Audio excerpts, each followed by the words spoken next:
The last couple of years I have done this project before, I was really disheartened because the students had been told they couldn't repeat meals. People don't like to eat a lot of repeated meals unless they have to.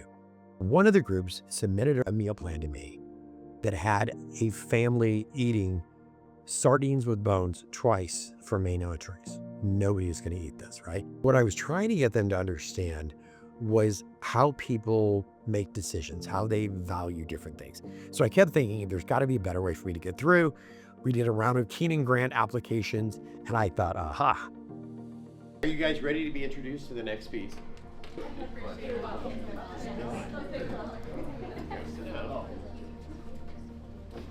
Just one. Can you guess yet? You got it. We're going grocery shopping too. Yep. That's what the grant was for. That's right. There you go. Here are your directions. You will be following this. Notice here, follow the assigned meal plan in its entirety for a week. The first portion of the work was putting together a paper and using AI to generate not only a 7-day meal plan, but also they had to include all the nutritional information, per serving costs. They needed a full grocery list, and for every single meal, they needed recipes. They needed to check at least 30% of the information that was produced by ChatGPT. All of them were de-identified, so they did not know who was in the other group, so that couldn't influence the way that they reviewed these papers. I wanted to make it even more fun for the students. Part of the grant requirement is that it has to be shared publicly. Every one of you will have to live within a $200 budget for 4 people. We'll also be working with Danny Bush's video storytelling students because they're going to capture film of you. I kind of knew from the beginning that he was going to do something like that with the class, but I didn't really realize that he was going to have us switch plans. I honestly thought that we were going to be able to do our own plan. When I realized we were going to be doing it for a whole week, it was really overwhelming in that moment. I knew something was up. Like, I knew Dr. Allen was going to do something when we had to go up and pick from the hat. And it took a while for us to realize oh, we're actually making this. We're actually eating this, and this is what we have to follow. I mean, yeah, it looks like really terrible. Good fancy food. It looks terrible. It's not very appetizing, but I guess we'll see. Yeah. I got, for a snack, who doesn't love fortified OJ as a snack? Just 1 cup, though. And then another snack, milk with sliced whole wheat toast. We don't even know, what is... I have this problem with all the snacks on here. Ricotta pear toast for breakfast? I've never heard of that in my life.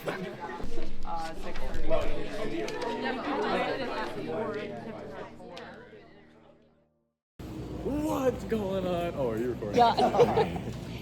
Great value ground turkey. Trying Oh, to they're look both paid that. How much This are is they? gross. There's juice. Ooh, the juices are on my So we got. fingers. How much are So there's no great value ground turkey. So we have to go with Shady Farms. Yep. It's gonna be shady. Brown and red spice, Spanish style rice. Having some trouble with the quinoa, not specific. I've never had quinoa before, but we're gonna see. There's not gonna be a 4-pack, so No whole wheat tortillas. they're actually preying on the downfall of the Olean community. Here's an update. How's it going? Looks like we got some vegetables. Some vegetables here in the cart. We're gonna continue though. Some good progress here. We're just on the fish.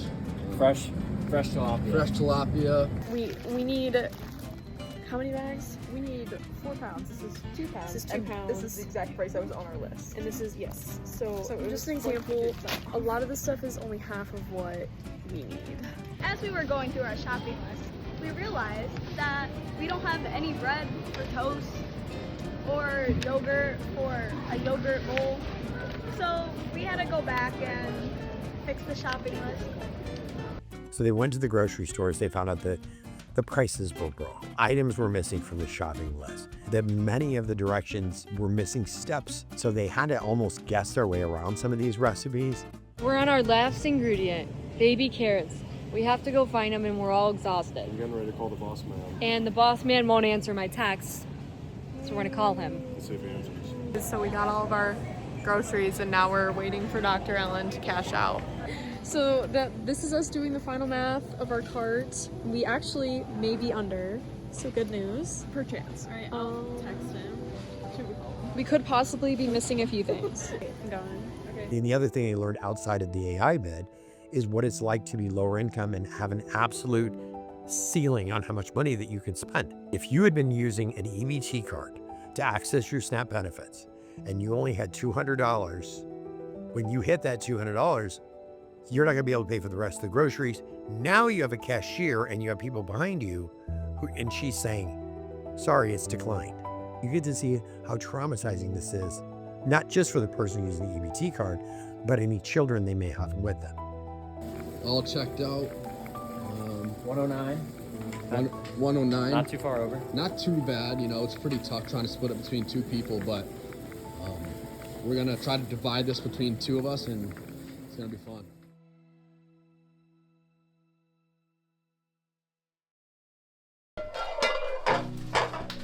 Okay,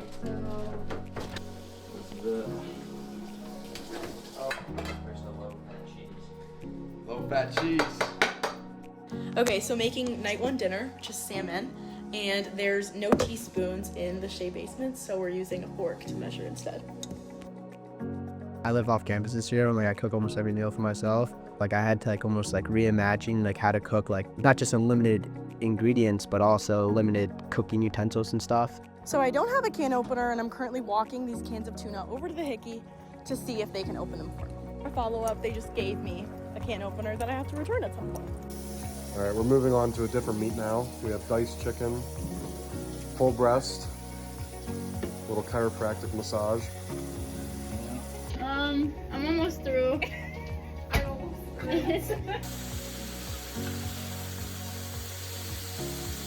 I'm making a lentil sweet potato stew, and I have the lentils and the sweet potatoes, and we had to make our own broth.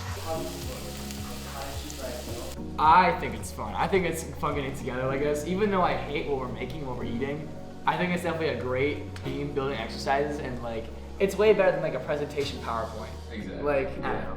That's just me. You know how there's that thing where people say oh, something traumatizing, it brings people together.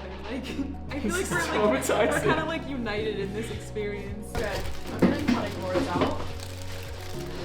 I'm just sauteing some onions and peppers, and since our chicken doesn't call for any seasoning, I feel like it'll add just that perfect amount of flavor. Well, we were definitely way over budget. We were supposed to be $30 under, and then we ended up being over budget and had to put things aside. Yeah, we had to eliminate some key ingredients like bananas, sub rolls, and then they also forgot to put certain items that we need in our recipes, so we don't have any broth for soup. It's supposed to be a black bean sweet potato bowl, but we are missing the sweet potatoes, the frozen corn, and the salsa because they were not on the menu. So it's just the rice and the beans, no seasonings. Looks so good. Can't wait to eat this as a family. And the chili just has to be put in the bowl. So for the students, when they had to make accommodations with their meal plans because they were missing items or they were trying to make some substitutions, that's very similar to what folks here experience that use food pantries, right? They have very limited choices. Then you have to learn how to use that food. So what we were told to prep is we're having bean and lettuce wraps. The wrap is the actual piece of lettuce. The only other ingredients we got were canned beans, a pepper, and onion. That's the whole meal. It's definitely gonna be interesting to try it and see if it keeps us full for the rest of the night. Just get a little more on there for you. Divide it into 4, so yeah, 1 scoop. And just the flavor was good. This is already falling apart.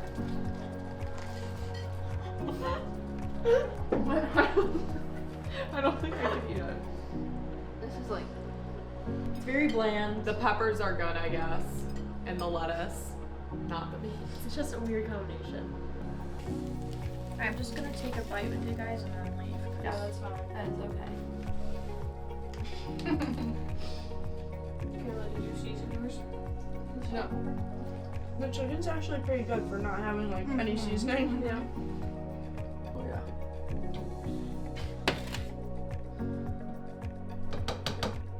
I wouldn't say it tastes great, but wanting to make a change, there it is. Healthy meal.